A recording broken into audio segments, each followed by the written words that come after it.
Bidadi township ಯೋಜನೆ ಚರ್ಚೆಗೆ CM DK Shivakumar ಮತ್ತು ಕೇಂದ್ರ ಸಚಿವ ಎಚ್.ಡಿ. ಕುಮಾರಸ್ವಾಮಿ ನಡುವೆ ಸವಾಲು ಪ್ರತಿ ಸವಾಲು ನಡೀತಾ ಇದೆ. ಆದರೆ ಎಚ್.ಡಿ.ಕೆ ಮಾತ್ರ ನಾನು ವಿಧಾನಸೌಧಕ್ಕೆ ಬರಲ್ಲ, ಬೈರಮಂಗಲದ ಯಾವುದಾದ್ರೂ ಸೂಕ್ತ ಸಾರ್ವಜನಿಕ ಸ್ಥಳದಲ್ಲಿ ಸಭೆ ಮಾಡಿದ್ರೆ ಒಳ್ಳೆಯದು ಅಂತ ಹೇಳಿದ್ದಾರೆ.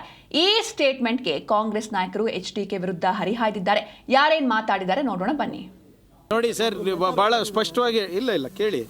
ಮೊನ್ನೆ ಏನು ಹೇಳಿದ್ರು ಕೇಂದ್ರ ಸಚಿವರು ಎಚ್.ಡಿ.ಕೆ ಸಾಹೇಬ್ರು ಏನು ಹೇಳಿದ್ರು ಮೊನ್ನೆ? ನಾನು ಫ್ರೀನೇ ಇರ್ತೀನಪ್ಪ, ಸಿ ಎಮ್ ಅವ್ರು ಬ್ಯುಸಿ ಇರ್ತಾರಲ್ಲ, ಸಿ ಎಮ್ ಅವರು ಒಂದು ನಿಮಿಷ ಬ್ಯುಸಿ ಇರ್ತಾರೆ, ಅವ್ರು ಯಾವಾಗ ಕರೀತಾರೆ ಬರ್ತೀನಿ ಅಂತ. ಮಾನ್ಯ ಮುಖ್ಯಮಂತ್ರಿಗಳು ಕರೆದಾಗ ಇಲ್ಲ ನನಗೆ ಅವತ್ತಿನ ಡೇಟ್ ಆಗಿಲ್ಲ, ನೀನು ನೆಕ್ಸ್ಟ್ ಡೇಟ್ ಕೊಡಿ, ನಾವು ಇಲ್ಲಿ ಬರೋಕ್ಕಾಗಲ್ಲ ಅಲ್ಲಿ ಬರ್ತೀವಿ ಅಂದರೆ ವಿಧಾನಸೌಧಕ್ಕಿಂತ ಜಾಗ ಬೇಕಾ ನಿಮ್ಗೆ ಚರ್ಚೆ ಮಾಡೋಕ್ಕೆ? ಜನರ ಮುಂದೆ ಬನ್ನಿ, ಅರೆ ನೀವು ಕರ್ಕೊಂಡು ಬನ್ನಿರಿ 5 ಜನಕ್ಕೆ.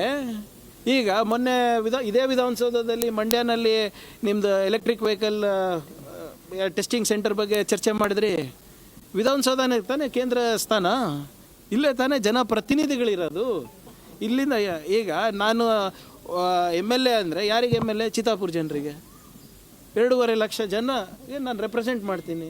ಬನ್ನಿ ವಿಧಾನಸೌಧಕ್ಕೆ, ಅಲ್ಲೇ ರೆಪ್ರೆಸೆಂಟ್ ಯುವರ್ ಪೀಪಲ್. ಮೆಚ್ಯೂರ್ಡ್ ನಾಯಕರಿಗಿರ್ತಕ್ಕಂಥ ಸಾಮಾನ್ಯ ಕನಿಷ್ಠ ಜ್ಞಾನನೂ ಕೂಡ ನಮ್ಮ ಕುಮಾರಣ್ಣ ಅವ್ರಿಗಿಲ್ಲ. ಕಾರಣ ನಾನು ಯಾತಕ್ಕೆ ಮಾತನ್ನು ಹೇಳ್ತೀನಿ ಅಂದರೆ, ಅಲ್ಲಿ ನಾಳೆ ನಾವು ಬರ್ತೀವಿ ಅಂದ್ಕೊಳ್ಳಿ, ಡಿ ಕೆ ಶಿವಕುಮಾರ್ ಅವರೇ ಬರ್ತಾರೆ, ಅಲ್ಲಿ ಲಕ್ಷಾಂತರ ಜನ ಸೇರ್ತಾರೆ. ನಾಳೆ ಇವ್ರ ಕಡೆಯಿಂದನೂ ಒಂದಷ್ಟು ಜನ ಬರ್ತಾರೆ. ನಾಳೆ 2 ಕಾರ್ಯಕರ್ತರ ಮಧ್ಯೆ ಮಾರಾಮಾರಿ ನಡೆದ್ರೆ ಇದು ಏನಾಗಿದೆ ಅಂದರೆ, ಇದು ರೈತರದ್ದು ಬಿಟ್ಬಿಟ್ರು. ಈಗ ರೈತರ ಇಶ್ಯೂ ಇಲ್ಲ, ಈಗ ಅಲ್ಲಿ ರೈತರು ಹೋರಾಟ ಮಾಡ್ತಾ ಇರ್ತಕ್ಕಂಥ ದಿಕ್ಕು ಹೋಯ್ತು. ಈಗ ಪೊಲಿಟಿಕಲ್ ಇಶ್ಯೂ ತೊಗೊಂಬಿಟ್ಟವ್ರೆ. ಪೊಲಿಟಿಕಲ್ ಇಶ್ಯೂ ಅಂದಾಗ ನ್ಯಾಚುರಲಿ ನಮ್ಮ ಪಾರ್ಟಿಯವರು ಬರ್ತಾರೆ. ಈಗ ಪೊಲಿಟಿಕಲ್ ಇಶ್ಯೂ ಅಂದಾಗ ನ್ಯಾಚುರಲಿ ನಮ್ಮ ಪಾರ್ಟಿಯವರು ಸೇರ್ತಾರೆ. ಈಗ ಡಿ ಕೆ ಶಿವಕುಮಾರ್ ಅವರು ಬರ್ತಾರೆ, ನಮ್ಮ ಕಾರ್ಯಕರ್ತರು ಲಕ್ಷಾಂತರ ಜನ ಬರ್ತಾರೆ, ಅವ್ರ ಕಾರ್ಯಕರ್ತರು ಬರ್ತಾರೆ. ನಾಳೆ ಹೊಡೆದಾಡಾಗ ಜವಾಬ್ದಾರಿ ಯಾರು? ಒಬ್ಬ ಸೀನಿಯರ್ ಲೀಡ್ರಿಗೆ ಇರ್ತಕ್ಕಂಥ ಒಂದು ಮಿನಿಮಮ್ ಕಾಮನ್ ಸೆನ್ಸ್ ಇರಬೇಕಲ್ಲ. ನಾಳೆ ಹೊಡೆದಾಡ್ಬಿಟ್ರೆ ಏನಾಗ್ತದೆ ಗೊತ್ತಾ? ಲ್ಯಾಂಡ್ ಆರ್ಡರ್ ಆಗೋಯ್ತು, ಇವ್ರು ಲ್ಯಾಂಡ್ ಆರ್ಡರ್ ಕಂಟ್ರೋಲ್ ಮಾಡೋಕ್ಕಾಗಲ್ಲ ಅಂತೇಳಿ ನಮ್ಮ ತಲೆಗೆ ತತ್ತಾರೆ. ಇದನ್ನು ಮಾಡಬೇಕು ಅನ್ನೋ ಉದ್ದೇಶದಿಂದ ಕುಮಾರಸ್ವಾಮಿ ಅವ್ರನ್ನ ಕರೆದಿರೋದು ಅಲ್ಲಿಗೆ.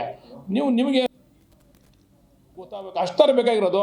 ಬನ್ನಿ ನಿಮ್ಮ ಮೀಡಿಯಾಗೆ ಹೋಗೋಣ, ನಿಮ್ಮ ಮೀಡಿಯಾ ಮುಂದೆ ಕೂತ್ಕೊಂಡು ಚರ್ಚೆ ಮಾಡೋಣ. ಅವರು ಬರಲಿ, ನಾವು ಇಟ್ಕೊಂಡು ಅಂಕಿಅಂಶ ಇಟ್ಕೊಂಬತ್ತೀವಿ.